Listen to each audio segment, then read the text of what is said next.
Al-Fatihah. A'udzu minasyaitonir rajim. Bismillahirrahmanirrahim. Iyyaka na'budu wa iyyaka nasta'in.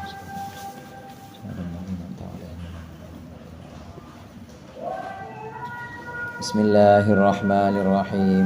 Alhamdulil muallimit tullabi wa musahilil khairi liman yata'allamu.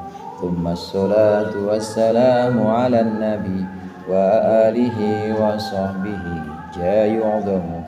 Ya Rabbana kaffir anna dhunubana wa walidina wa liman huwa muslimun. Nad'uka Allahumma ilman nafi'a min yaumina ilal hisabi yaqumu. Amin amin amin wa ya fattahu. Amin amin amin wa ya alimu.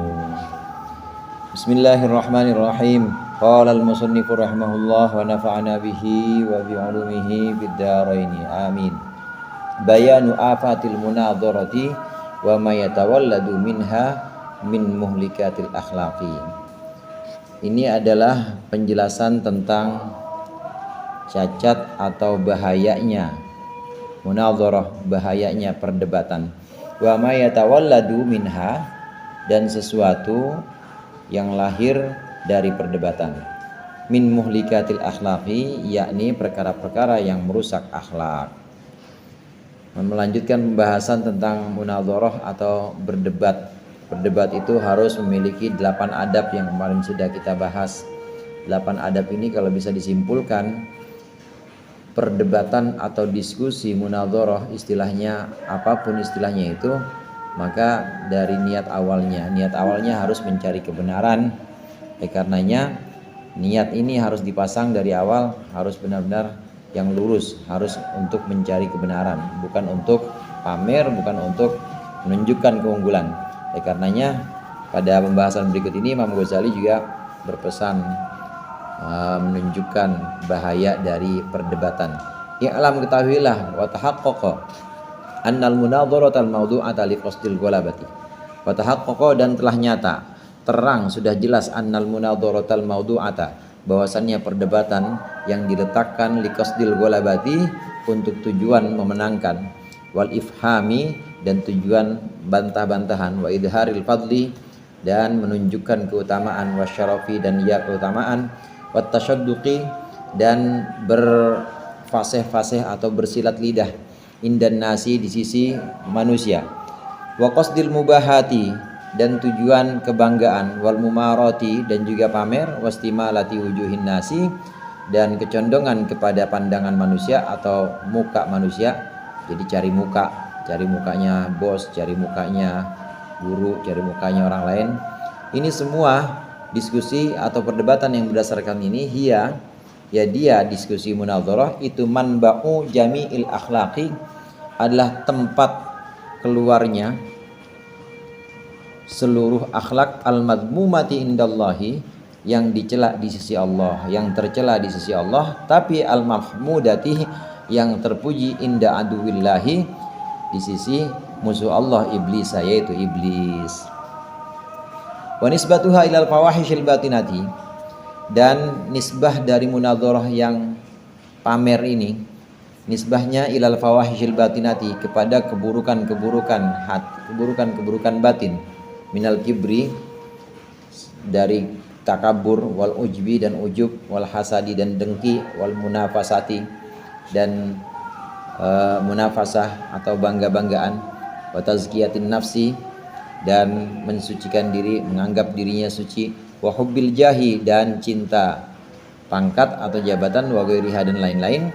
Itu kanisbati syurbil khamri, seperti nisbatnya meminum arak, ilal fawahisyidh dhahirati, dengan keburukan-keburukan yang zahir, minaz zina, dari zina, wal qadhafi, dan menuduh, wal qatli, dan membunuh, wasaraqati, dan mencuri. Wa kama annal ladzi khuyyira baina syurbi wa sa'iril fawahishi, dan sebagaimana sesungguhnya orang yang disuruh milih baina syurbi, antara minum arak, wa sa'iril fawahishi, dan segenap dosa-dosa atau keburukan, istasgoro, itu menganggap kecil, alladzi khuyira, orang yang disuruh menganggap kecil asyurba akan minum arak. Fa aqdama alaihi, maka dia mengambil, dia mengedepankan alaihi atasnya atas syurb. Fada'ahu, maka memanggillah atau mengundanglah akan orang tersebut, akan alladzi khuyira, dzalika, apa dzalika itu syurb, ilartikabi baqiyatil fawahishi, kepada melakukan segenap dosa-dosa, fi sakarihi, dalam mabuknya alladzi. Fakadzalika man ghalabu alaihi hubbul ifhami, dan demikian juga man ghalaba, seseorang ghalaba yang menang alaihi atas orang tersebut, apa hubbul ifhami, cinta bantah-bantahan, wal ghalabati, dan menang-menangan, fil munadharati, dalam bantahan, wa talabil jahi, dan mencari pangkat, wal mubahati, dan bangga-banggaan, itu da'ahu dzalika, da'ahu, mengundang akan orang tersebut, akan man, apa dzalika, itu semua, minal ifham, atau bantah-bantahan. Ila idmari, mengundang kepada apa? Ila idmaril khabaithi, kepada menyembunyikan keburukan-keburukan, kulliha, seluruhnya. Dia sembunyikan, fin nafsi, dalam jiwanya, fin nafsi, dalam dirinya. Wahayyaja, dan merangsang, wahayyaja, dan mendorong, fihi, di dalamnya, apa jamiul akhlaqi, seluruh akhlak, al-madhmumati, yang tercela. Telah nyata, telah terang bahwasannya perdebatan, diskusi, kalau dasar tujuannya adalah untuk mengalahkan lawan bicara, tujuannya untuk mencari keutamaan, saya mah lebih pintar dibanding dia, dibanding lawan saya, atau tujuannya untuk bermanis-manis di depan audiens, tasyanduk di sini, jadi bersilat lidah supaya terlihat paling pandai, paling fasih dalil-dalilnya. Begitu udah selesai diskusi, nanya dah, gimana gua, keren nggak? Begitu biasanya. Tadi ada yang ini nggak, ada yang videoin gua nggak? Misalnya dia tanya seperti itu. Jadi yang dicari itu pandangan manusia memang.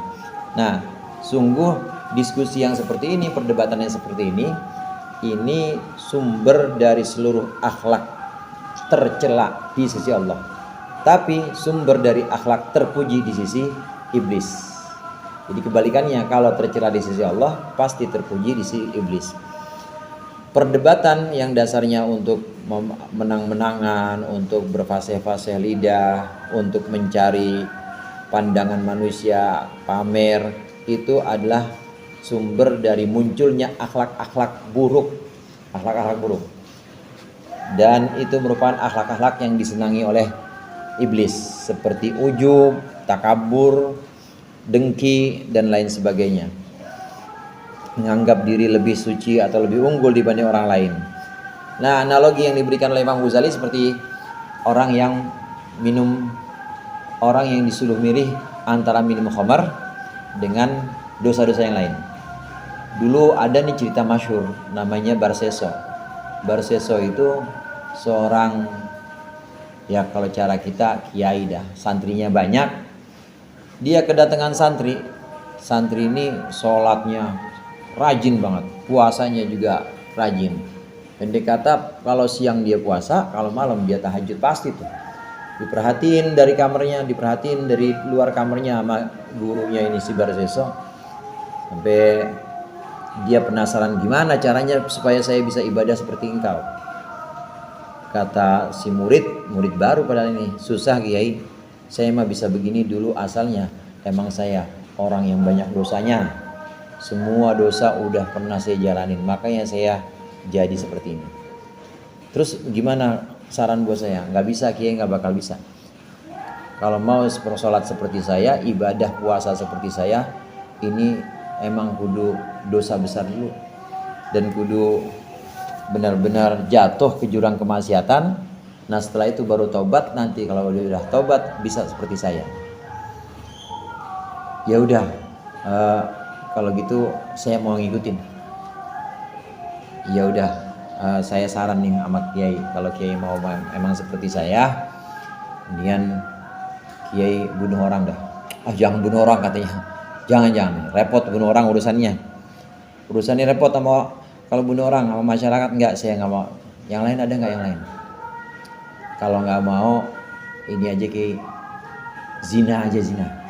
Oh zina juga jangan. Oh saya kan ulama, saya kan orang terpandang, masa ya zina? Enggak, jangan. Ya udah kalau kayak nggak mau minum arak aja deh. Mabok aja kayak mabok. Nah kalau ini boleh nih kayak ini, ada entengan. Gara-gara minum arak hilang akalnya.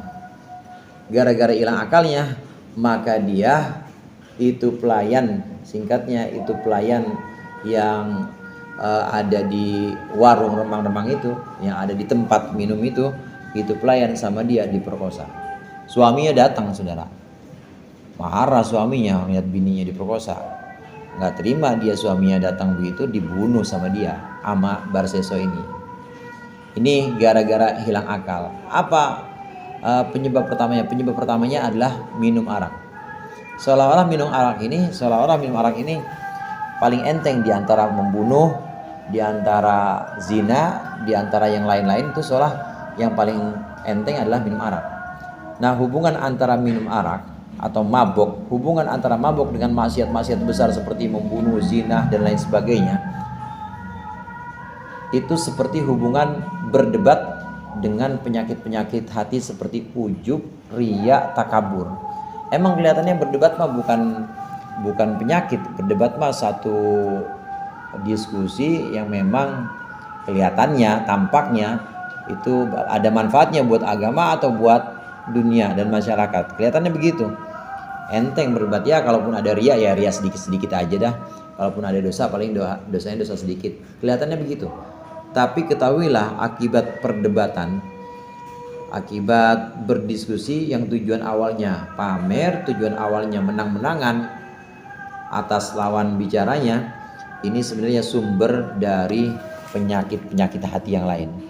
Orang gara-gara pamer, diskusi, tujuannya pamer, tujuannya untuk memperoleh pandangan manusia, gara-gara itu maka akan muncul penyakit-penyakit yang lain. Dia pasti akan menyembunyikan keburukan dirinya, pasti itu. Gak mau dia tampak buruk di hadapan lawan bicaranya, gak mau. Dia pasti gak mau kelihatan kelemahannya dari lawan bicara, dan juga pasti gak mau kelihatan keburukannya dari orang-orang lain yang nonton dia, makanya disembunyiin. Gara-gara dia gak mau memandang dirinya sebagai orang yang lemah, maka yang selalu dimunculkan, wah saya mah fasih, saya mah pinter, saya mah alim, yang selalu dimunculkan itu. Ini mulai atau awal dari semua penyakit-penyakit hati. Awal penyakit hati itu memandang bahwa dirinya ini lebih. Di bagian lain Imam Ghazali menyebutkan penyakit hati itu banyak, termasuk dengki, termasuk permusuhan dan lain sebagainya, pamer. Tapi di antara penyakit-penyakit hati itu yang merupakan pokok dari semua penyakit hati itu ada 3. Yang pertama riya, yang kedua ujub, yang ketiga hasud atau dengki.